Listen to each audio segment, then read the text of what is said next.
Good day, guys. I hope you're doing fine. Anyways, before we start our discussion, I want to introduce myself first. I am Mr. Benjamin B. Gandesa Jr. And we will be discussing about creating an online professional profile. As we all know, the traditional way of providing your information by employers and HR managers is by the use of resume. So sa resume, nilalagay natin yung information natin, our skills and experience, job experience na meron tayo. Now, the resume isn't dead, but it needs help. Especially, all of those transactions that we have today is more on online. So in today's online world, submitting a text document is no longer enough to stand out, especially as internships and new grad roles become increasingly competitive. An online professional profile is the perfect way to share more about your interests, skills, and what makes you a unique candidate. Later on, we will discuss what are those different online profile applications or website that you can use para magamit mo kapag nagja-job hunting ka. Online profiles have a number of benefits for student job seekers. Kung familiar kayo kay online jobs or jobstreet.com, those are websites na ginagamit para makapag-apply tayo virtually or online. Now, having an online profile shows up a higher and more frequently in Google search results. Now, the traditional resumes are dry. Medyo toxic na kung titignan natin. Andun lahat ng information mo at the same time, medyo populated na siya. Which is a big problem when employers receive thousands of applications and your job is to stand out. Kasi alam naman natin, there are some fresh grads or other job seekers na mas maganda yung profile nila or mas maganda yung content nila or skills or mas magaling sila sa gantong bagay. Now, having an online profile makes an edge with you. Kung meron kang online presence or online profile, pwede mo siyang i-embed or ilagay with your resume at the same time, pwedeng makita ni HR yung interest mo, yung skills mo, and yung experience mo nang hindi na binabasa sa resume. Now, there are 3 key components on having a good online profile. Number 1 will be the online presence. Again, having an online presence makes employer or HR manager see your skills, experience, or personal information in much easier way. Dahil nga gumagamit na tayo ng computers, gumagamit na tayo or nakakonect tayo kay internet, having your links or online profile, mas madali lang ma-access ni employer. Connections. Mas lalawak yung magiging connections mo, especially kapag meron kang social media accounts or even YouTube channel. Kasi from time to time, may nanonood sa'yo, may nakakita ng mga ginagawa mo, ng experience or ng output mo. Especially sa Facebook. Kung meron kang kaibigan, nagpa-publish ka or nagpo-post ka sa newsfeed mo ng iyong outputs. For example, as a web developer, nakakapag-create ka ng different websites and nakikita nila yun sa newsfeed nila. Or sa page, or kung may page ka, ina-upload mo doon, mas maganda. So para pag naghahanap si friend, si kaibigan, kailangan ng ganto, kailangan ng ganyan, pwede ka. And career growth. So habang tumatagal, gumaganda yung career mo, na-hire ka na dahil with your online presence. Now, how to manage your online profile. So when we say online profile, there are different websites, applications, links na pwede mong gamitin and very useful for us, especially when we are finding a job. So when you're looking for a new job or positioning yourself for career growth, it is important to have an online presence where you can showcase your skills and experience. Your online professional profiles will also help you connect with contacts who can speed up your job search and assist you with moving up the career ladder. Ayun yung binabanggit natin kaninang component. You will have your connection, you will have your career growth. So number 1, finding out what information is out there. Kung wala ka pang online profile, best thing or first thing you need to do is to search your name. Punta ka kay Google, search mo yung pangalan mo, i-check mo kung may lalabas kapag nag-search ka. So the best way to do that is to do a Google search for your name because that is what potential employers will be doing. So kung naghahanap ka ng trabaho, nagpapasa ka ng resume mo, pag chine-check ni employer yan, may possibility na i-Google search ka.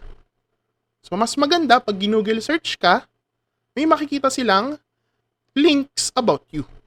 So you can put double quotes around your name to tell Google to search for it as a phrase rather than two separate words. For example, sa image below, yung pangalan ko, Benjamin Gandeza, naka-double quote siya. Nung dinouble quote ko siya, ayun yung lumabas. Meron akong account sa LinkedIn, lumabas. Ayan siya. And meron din akong page or account sa Facebook, lumabas din siya. Wherein, kung ako yung employer, pwede ko nang makita. Diba? Next, email usage. Use different email address for business and social. Kung meron kayong page or gagawa kayo ng page ninyo on your Facebook or gagawa kayo ng LinkedIn profile, as much as possible, kung pang business or pang work, yun yung gagamitin nyo. For personal account, yung personal account lang yung gagamitin mo. Kailangan magkahiwalay sila. Why? Because there are some cases na kapag nag-apply ka gamit yung personal account mo, hindi mo napapansin, nagno-notify na dun sa personal account and natatabunan ng ibang emails for social. Kaya make sure na you need to separate your work email or business email and your social email. Now, we have to create or you need to create your LinkedIn profile. LinkedIn is the site for professional networking. Almost lahat ng kakilala ko sa industry, even teaching or in the companies, they have their own LinkedIn profile. Update your profile frequently. Include your employment history, education, skills, and examples of projects you've worked on. Para siyang resume. Pero instead na gagawa ka ng document file mo, ini-input mo lang kay LinkedIn. Pwede mong ilagay kung meron kang contact number, kung meron kang YouTube channel, kung meron kang Facebook page, Twitter account, Pinterest account, pwede mong ilagay kay LinkedIn. So recruiters actively use it to source candidates and it is the best resource for building and managing your career network. So after nitong webinar, create na kayo ng LinkedIn profile ninyo. Okay? Next is having a personal website or a blog. A blog or a personal website that is related to your career interest is a good place to highlight your expertise and an ideal way to feature your credentials. Tignan nyo yung sa baba, image below. Gumawa siya ng website niya or personal blog niya wherein yung information about sa sarili niya nakalagay, personal information, experience, even the resume meron siya. Resume, services, or kung ano yung experience niya with this job, or yung career interest niya, portfolio, outputs niya, meron din siyang blog, and even its contact details. Which is good, kasi kung i-access yan ni employer or ni HR manager, andun na lahat. Parang hindi na kailangan tumingin ni employer or ni HR dun sa resume mo. Andito na lahat. So if you are not knowledgeable enough on creating web pages from the scratch, you can create your own website easily by going to sites.google.com. Tandaan niyo yun. Take note of that, guys. Sites.google.com. Hindi siya ganun kahirap. Hindi ka magbibuild from the scratch. Meron ng mga templates, lalagyan mo na lang ng content. Next one is si Pinterest. Pinterest shows hiring managers that you are on the top of and engage with what's happening online, and you can highlight your resume and your professional work. Again, pwede mo siyang i-link with the LinkedIn account mo. Kung meron kang mga outputs, for example, you are aiming for a job like a graphic designing or graphic designer, pwede mong i-upload yung mga output mo dyan or yung canvas mo or yung gawa mo. At the same time, pwede mong i-link with your LinkedIn account para pag tinignan ni employer or ni manager or ni HR, makikita niya kung ano yung output mo or kung ano ba yung mga na-produce mong designs. So, Pinterest is a great way to impress your connections and prospective employers. Once you have set up Pinterest, you can add a link to your page from your LinkedIn and other online profiles, websites, and blogs. Okay? Next natin is creating your Facebook professional page. Ito optional. Pero as much as possible, if you want to pursue, for example, graphic designing, website designing or web development, or kung ano mang career yung gusto mong gawin, you can have your Facebook page. Alam naman natin, si Facebook yung isa sa mga social media networks na napakalaki at napakaraming users. Even yung mga employers, HR, or even managers, they have their own accounts. So, creating a Facebook page is a way to differentiate the professional from the personal you. So, if you want to create a online profile, pwede nyong i-consider si Facebook page. And take note, yung page na gagawin nyo, dapat yung content niya is more on your interests and your experience in your career. So, keep your family, friends, and photos on your personal page and be careful about the privacy settings so you don't inadvertently share too much information with employers. So, yun lang yung tatandaan. Once that you have your Facebook page, be aware on what you share. Yan. Mas maganda ang sinishare mo sa Facebook page mo is yung mga outputs mo, mga gawa mo, portfolio mo, yung mga experience mo, or yung mga ginagawa mong projects. So, para pag nakita ni employer, makikita niya na may skills ka with that kind of career. Next, creating Twitter profile. Optional lang din to. So, hindi naman required na magkaroon ka ng Twitter account. But if you want to create your Twitter account, you can tweet about what's happening in your industry, news, events, and advice. Also, be sure to retweet advice from industry leaders. So, ako, as an IT, for example, ang pina-follow ko, more on technology. Tapos, nire-retweet natin siya. Para yung mga kakilala kong IT, nakikita rin nila kung ano yung development with our technology. So, ganun lang. Kung ano yung career na gusto mong tahakin, yun yung, as much as possible, yun yung i-retweet mo. Yan. Para mas maging maganda yung online presence mo sa mga social media accounts na meron ka. Okay? Now, cleaning your social media accounts. Ito, isa to sa mahalagang kailangan nating gawin when it comes on your having your online professional profile. Remove any incriminating photographs or any unprofessional comments from your own social media profiles.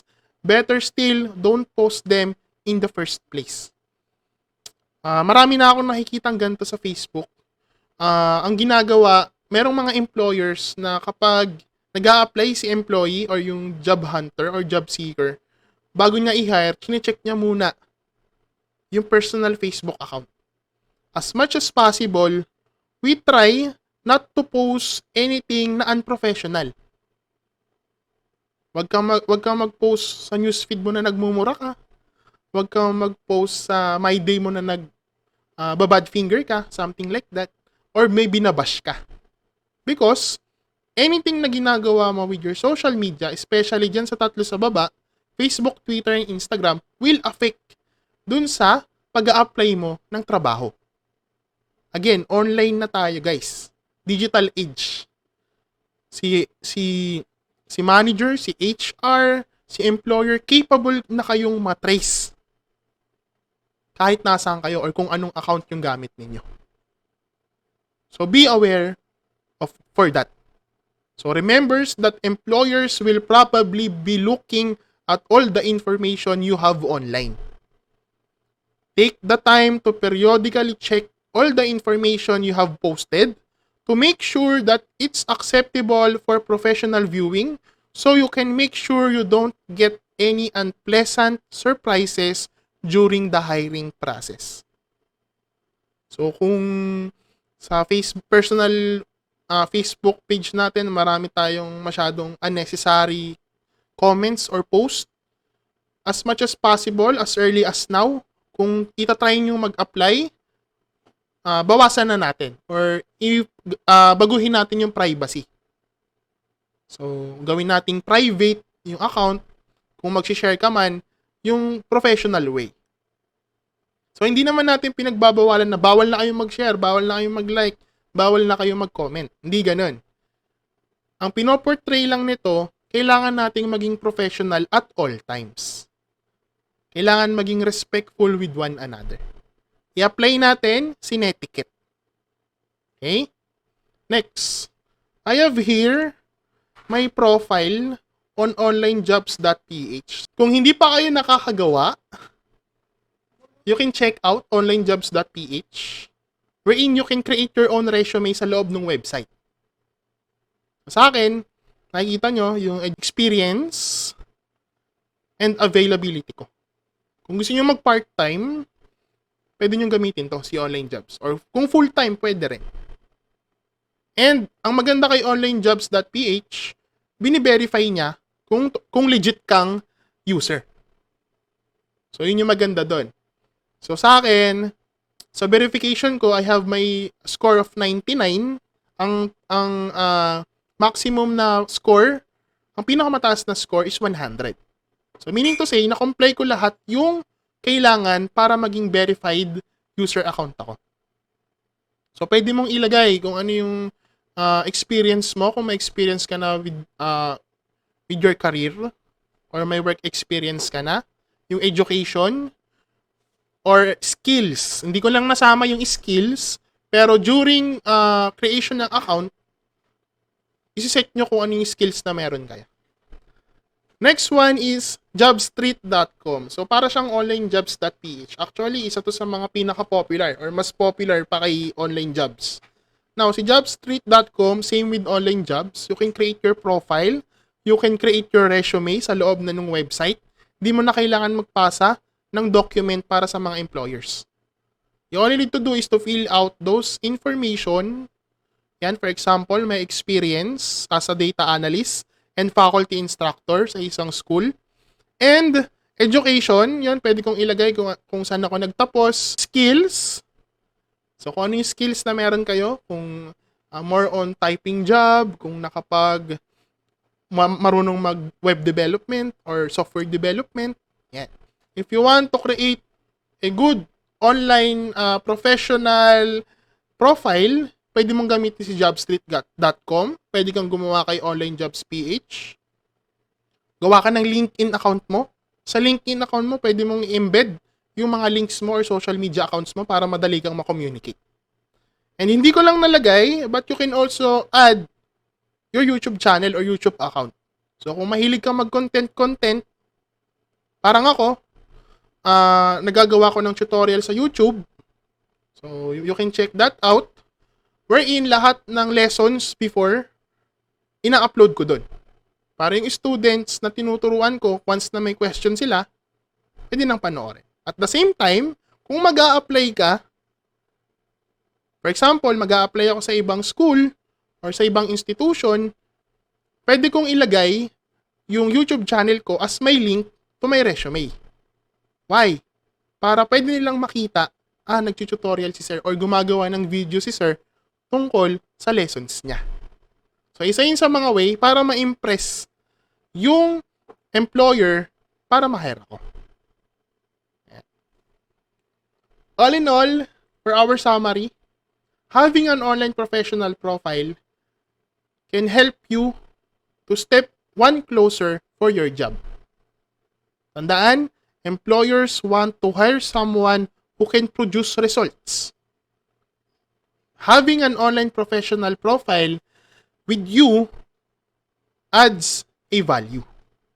For example, before interview, your employers will have an idea of your personality and the skill set. And kung ano yung may offer mo sa kanila. Number 2, first impression. Again, having your online professional profile on your resume or on your website or blog will help you para makita ni employer kung ano yung kaya mong gawin.